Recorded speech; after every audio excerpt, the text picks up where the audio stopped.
जब हम मेडिटेशन करना सीखते हैं या करते हैं तो सबसे बड़ी प्रॉब्लम हमें यह आती है कि हम जैसे ही मेडिटेशन के दौरान मन को केंद्रित करने लगते हैं तो हमारा मन भटक जाता है। श्री कृष्ण भगवान ने गीता में खुद कहा है कि मन बार बार भटकेगा, मन चंचल है, उसे पकड़ कर वापस लाना है। जिस प्रकार एक माँ अपने बच्चे को बार बार समझाती है उसके बाद वो मानता है, लेकिन जब हम मन को बार बार एक जगह लाने की कोशिश करते हैं तो शुरुआत में तो ये आपकी एक नहीं सुनेगा, लेकिन धीरे धीरे आपको समझने लगेगा। लेकिन इस वजह से आपके अंदर निराशा नहीं आनी चाहिए कि मुझसे नहीं होगा या मैं नहीं कर पाऊंगा। मन का भटकना एक नॉर्मल बात है, ये सबके साथ होता है। स्पेशली जब मैं मेडिटेशन करता हूँ तो मेरे साथ तो बहुत ज्यादा होता है। हम खुद के लिए जितना दुखी होंगे दुख उतना ही ज्यादा बढ़ेगा। कुछ लोगों की आदत होती है कि दुख में भी वो सैड सॉन्ग सुनते हैं। अब उनका दुख कम नहीं हो रहा है, वो दुख पर और नमक छिड़क रहे हैं। मेडिटेशन के दौरान जो जो अनचाही बातें हो रही है उसे यथाभूत स्वीकार करे।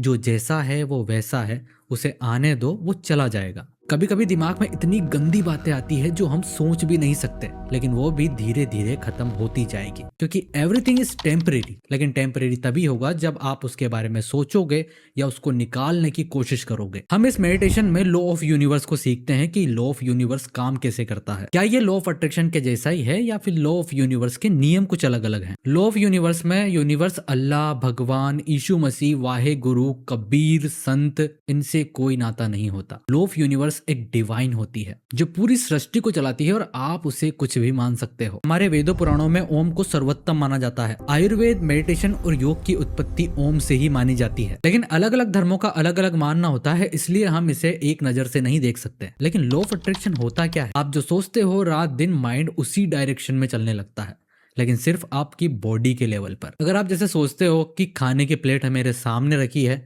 और वो खाने की प्लेट खुद चलकर मेरे पास आएगी, तो ऐसा बिल्कुल भी नहीं हो सकता।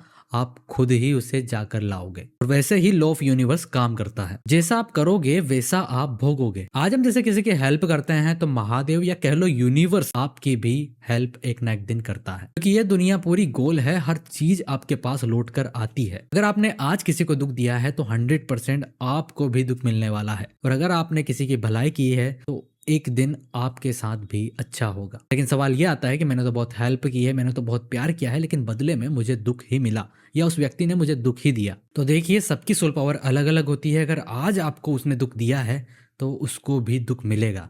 वो कहीं ना कहीं किसी भी हालत में उसको दुख मिलेगा, क्योंकि आपने तो उसको छोड़ दिया, लेकिन लॉ ऑफ यूनिवर्स को सब पता है। वैसे ही आपने अपने अनुसार किसी को प्यार दिया है, रेस्पेक्ट दी है, हेल्प करी है, तो आपको भी यूनिवर्स रिटर्न में देगा।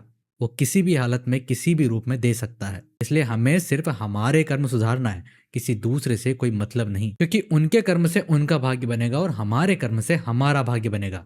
उनका और हमारा कोई जॉइंट अकाउंट नहीं है।